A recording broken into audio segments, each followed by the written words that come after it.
we have this stigma when it comes to rejection that most times has this crippling effect on the way we start to interact with life, everything around us, and not knowing that we have to see rejection differently because we are very insufficient human beings. We are full with flaws.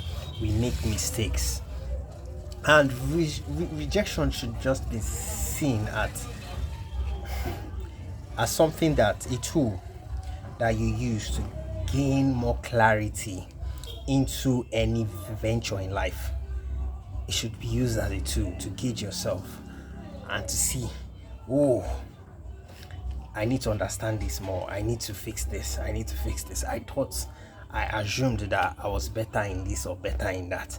But when you get rejected, that's how your mind should actually lean towards, instead of that stigma that we get every time that we get rejected and we feel bad, which has been imprinted on us from society, culture, goes down to our school, religion, and we now, anytime we see rejection, it's always a battle of the mind.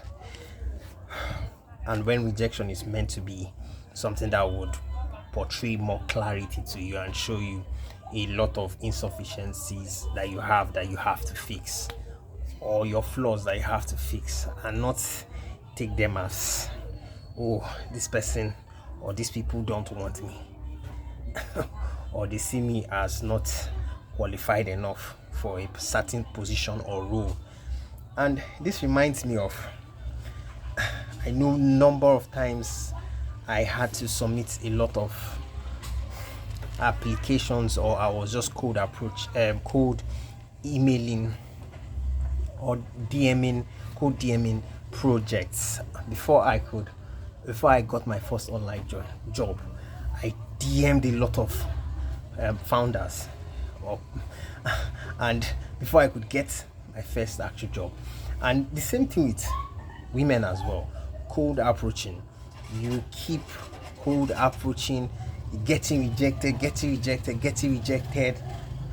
until probably after your 100th time, you now get one girl that will say yes and decide to go on a date with you. Probably there are people like that, So you would have those downtimes where people will reject you, and you start to ask yourself, where did I go wrong? You fine-tune the aha. When you realize, oh, because of the way I was talking or my posture, you start to find those insufficiencies that you can fix. They are fixable, and you fix them. And then when you go again, you now find out, oh, there's something else again, and you have to fix that as well.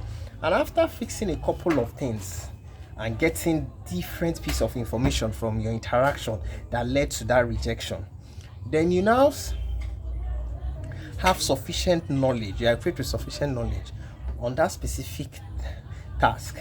And then when next you now go, after you have probably your 100th time or your 10th time, depending on the number of rejections you've had, and when you're now going, you're armed with enough sufficient clarity and knowledge about whatever you are trying to approach. And when you now go, you give it your best shot at that level, and you now realize, oh, it worked, there's a success. That is the importance of rejection. Rejection is meant to open your eyes to see how flawed you are, or if there are loopholes or there are cracks in whatever scenario you are interacting with. Rejection is a clarity tool. That's the way I have started to rewire my brain to see life, instead of taking it as an absolute disapproval.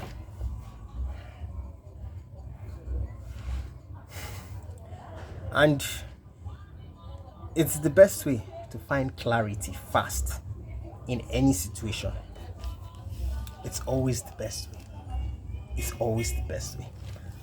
And most people fail to understand that it's a clarity tool in any situation you find yourself, whether it's relationships, career, whatever it is. Rejection is a clarity tool. So use it wisely.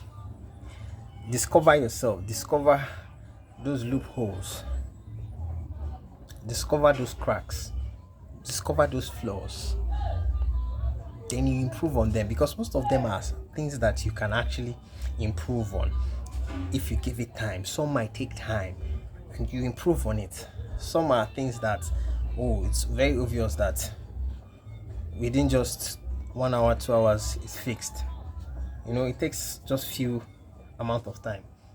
You put in the work, and from there, when you go again, when you try it again, you submit that application again, you could approach that woman again, you realize, wow, it actually worked because I fixed this, because I realized this was actually what I was doing wrong, and it worked because you fixed it. You had clarity. You now understood what actually led to that rejection. So you should always see it that way, that any rejection, you should try and find clarity in whatever happened. Understand the situation, understand what happened, what led to this rejection, and then you try and fix it. It's as simple as that. So that's it, guys. We'll talk in the next video and we have some more. I'm so happy to speak with you guys again, and thank you so much for your time, and we'll speak in the next video. Have a great day and stay blessed, guys. Bye.